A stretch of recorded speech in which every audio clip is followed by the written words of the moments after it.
Shalom saudara dikasih oleh Tuhan Yesus Kristus dimanapun saudara berada saat ini. Salam transformasi. Saat ini kita akan membahas mengenai ikatan dalam pengabdian. Berbicara ikatan berarti kita tidak bisa main-main. Berarti kita terikat satu dengan yang lainnya. Berbicara pengabdian berarti ada kewajiban yang harus dilakukan dalam kehidupan ini. Kalau kita melihat kebanyakan orang Kristen saat ini, apakah hidupnya benar-benar sudah mengikatkan dirinya untuk mengabdi kepada Tuhan? Kalau kita pelajari bangsa Israel ketika mereka diikat oleh Tuhan, fokus hidup mereka adalah apa yang harus mereka terima. Apakah Tuhan bisa memenuhi kehidupannya? Apakah Allah bisa memenuhi kehendaknya? Apakah Allah bisa memenuhi yang saat ini dia butuhkan? Makanan, pakaian, semua yang mereka tuntut. Saudara, kalau kita sebagai orang percaya masih sama seperti bangsa Israel, kita menuntut apa yang kita inginkan hanya untuk menyenangkan hati kita. Kita hanya menuntut hak-hak kita.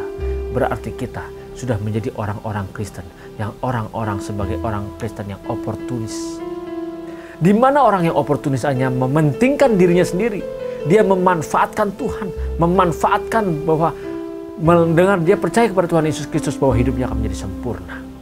Sempurna dalam hal keinginannya, hartanya, bukan sempurna dalam karakternya. Saudara, ketika kita percaya kepada Tuhan Yesus Kristus, selama ini kita percaya bahwa saya sudah percaya bahwa Yesus sebagai Tuhan dan Juru Selamat. Mungkin saudara juga berpikir selama ini bahwa saya sudah percaya Yesus sebagai Tuhan dan Juru Selamat, lalu otomatis karir kita akan naik, otomatis ekonomi kita akan dipulihkan, dagangan kita akan laris, usaha kita, perusahaan kita akan baik. Bahkan tidak tanggung-tanggung kita berani berdoa di dalam nama Tuhan Yesus Kristus bahwa usaha kita pasti lancar, bahwa kita berdoa dalam nama Tuhan Yesus Kristus dan kita menjadikan nama Tuhan itu seperti mantra. Saudara, apa bedanya? Berarti kita tidak menyembah Tuhan. Berarti kita menyembah apa yang kita ingini. Apa bedanya dengan kita datang ke paranormal? Apa bedanya kita datang ke dukun-dukun?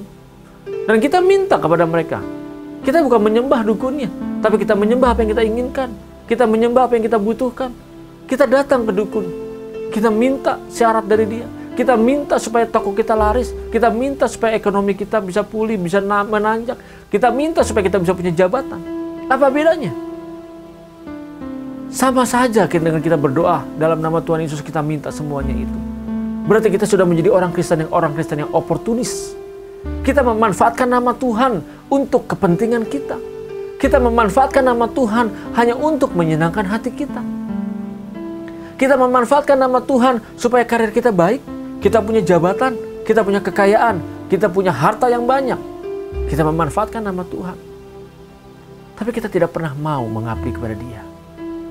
Justru kalau kita mau diikat, justru ketika kita mau fokus pada Tuhan, kita tidak seperti bangsa Israel yang fokus untuk dirinya sendiri. Inilah bedanya. Saudara, kalau kita menyadari betul kita sudah ditebus, kita sudah dimiliki oleh Tuhan Yesus, berarti saudara dan saya tidak punya hak dalam hidup ini. Justru hidup kita, ikatan kita harus ikatan dalam pengabdian. Fokus kita bukan lagi kepada diri kita. Fokus kita bukan lagi apa yang kita terima, tapi fokus kita apa yang aku bisa berikan kepada Bapa. Saudara, kita suka lupa selama ini kita menjadi orang yang oportunis. Kita memanfaatkan nama Tuhan dalam kehidupan ini. Bahkan kita berpikir kalau saya percaya kepada Tuhan Yesus Kristus, menerima Dia sebagai Tuhan dan Juru Selamatnya, saya dibaptiskan, maka hidup saya akan dipulihkan. Yang tadinya susah akan menjadi senang. Yang tadinya sakit akan sembuh. Lalu kalau tidak sembuh, mana?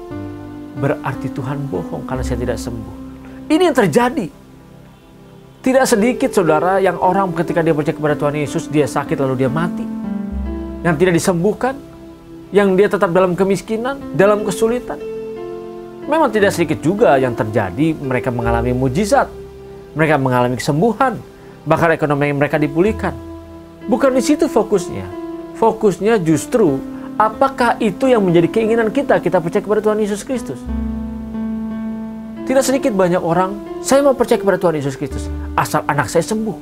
Saya mau percaya kepada Tuhan Yesus Kristus asal ekonomiku pulih. Saya mau percaya kepada Tuhan Yesus Kristus asal hutangku semuanya lunas terbayar. Saudara, itu belum percaya. Dia hanya mau memenuhi dan dia hanya mau percaya untuk dirinya sendiri. Dia tidak mau mengabdi, dia hanya menuntut hak. Dan inilah orang-orang oportunis. Saya tidak menuduh saudara sebagai orang oportunis. Tapi mari kita koreksi diri kita. Apakah selama ini kita sudah menjadi orang oportunis? Kita hanya mau memanfaatkan nama Tuhan. Bahkan tidak tanggung-tanggung. Mungkin kita diajarkan untuk kita menumpangkan tangan atas mobil orang lain bahwa itu menjadi milik kita. Kita mungkin diajarkan kita menumpangkan barang-barang orang lain bahwa itu akan menjadi milik kita dalam nama Tuhan Yesus. Bahkan kita berani berdoa bahwa semua harta-harta bangsa-bangsa itu akan datang kepada kita tanpa kita bekerja. Saudara, benarkah ini yang Bapak inginkan dalam kehidupan kita? Kalau kita hanya fokusnya semuanya untuk kepentingan kita, berarti kita menyamakan Tuhan Yesus seperti dukun. Kita menyamakan Tuhan Yesus seperti paranormal. Dan kita hanya fokusnya semua yang kita inginkan ini tercapai. Saudara, ikatan dalam pengabdian membawa kita terikat untuk kita tetap mengabdi. Terikat untuk hidup kita fokus kepada kewajiban kita. Kalau kita seorang orang yang Kristen dewasa rohani, akan terlihat dari cara dia berdoa. Ketika dia berdoa, dia tidak meminta, Tuhan berkati hidupku, Tuhan berkati usahaku, Tuhan berkati daganganku, supaya laris, supaya aku punya pangkat. Bukan cuma itu, saudara. Orang yang dewasa secara rohani, dia akan datang kepada Bapa dan dia berkata, Bapa, apalagi yang harus aku serahkan? Kehidupan apalagi dalam hidupku yang harus aku bereskan? Di mana aku harus bisa sempurna di hadapan-Mu Tuhan? Bereskan hidupku. Lihat saudara, fokusnya berbeda. Orang yang dewasa secara rohani, dia mempersiapkan dirinya, dia memberi dirinya sebagai persembahan yang hidup. Dan dia bertanya agar hidupnya dikoreksi di hadapan Tuhan. Saudara, apakah saudara oportunis atau tidak? Silakan saudara jawab sendiri. Silakan kita renungkan sendiri. Kalau kita mau terikat kepada Tuhan, berarti kita harus siap untuk hidup di dalam ketaatan. Kalau kita mau menerima dia sebagai Tuhan dan Juru Selamat, berarti kita harus hidup di dalam ketaatan bersama dengan dia. Kita harus rela, kita harus tunduk terhadap perintahnya dia. Kita harus rela memikul salib kita. Saudara, Tuhan Yesus sudah memikul salib kita, menebus dosa kita. Bahkan dia menang. Dan dia menang atas segala dosa saudara dan dosa saya. Dia menebus dosa saudara dan dosa saya. Tetapi jangan lupa, saudara pun diminta untuk memikul salib kita masing-masing. Kita punya salib yang harus kita pikul masing-masing. Karakter hidup kita. Dan Tuhan Yesus menginginkan kita menang sama seperti dia menang. Bukan otomatis Tuhan Yesus menang lalu kita menang. Tuhan Yesus menang, betul dia menang. Dia sudah memenangkan pertandingan itu. Dan dia menginginkan kita sebagai orang percaya, kita pun harus menang. Saudara harus menang, saya harus menang. Menang dari apa? Menang dari jiwa ini yang sudah tercemar dengan tawaran dunia ini.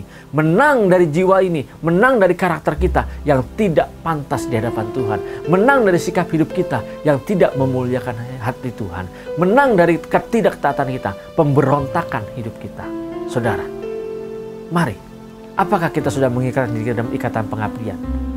Silakan saudara periksa sendiri. Apakah kita sudah terikat dalam pengabdian? Apakah selama ini kita fokus kepada apa yang kita inginkan? Apakah selama ini kita fokus kepada kewajiban kita kepada Bapa di surga? Apakah kita sudah taat atau kita menjadi anak-anak yang pemberontak yang hanya menginginkan apa yang menyukakan hati kita? Apakah kita menyamakan Tuhan Yesus seperti dukun dan paranormal yang bisa memuaskan hati kita? Bahkan namanya kita gunakan seperti mantra. Saudara, sudahkah saudara taat? Ataukah saudara menjadi orang oportunis? Mari kita renungkan hidup kita masing-masing. Dan saudara harus menyadarinya. Mulai saat ini, kalau kita sebagai orang oportunis, mulai saat inilah harus berubah. Tuhan Yesus Kristus memberkati. Salam transformasi.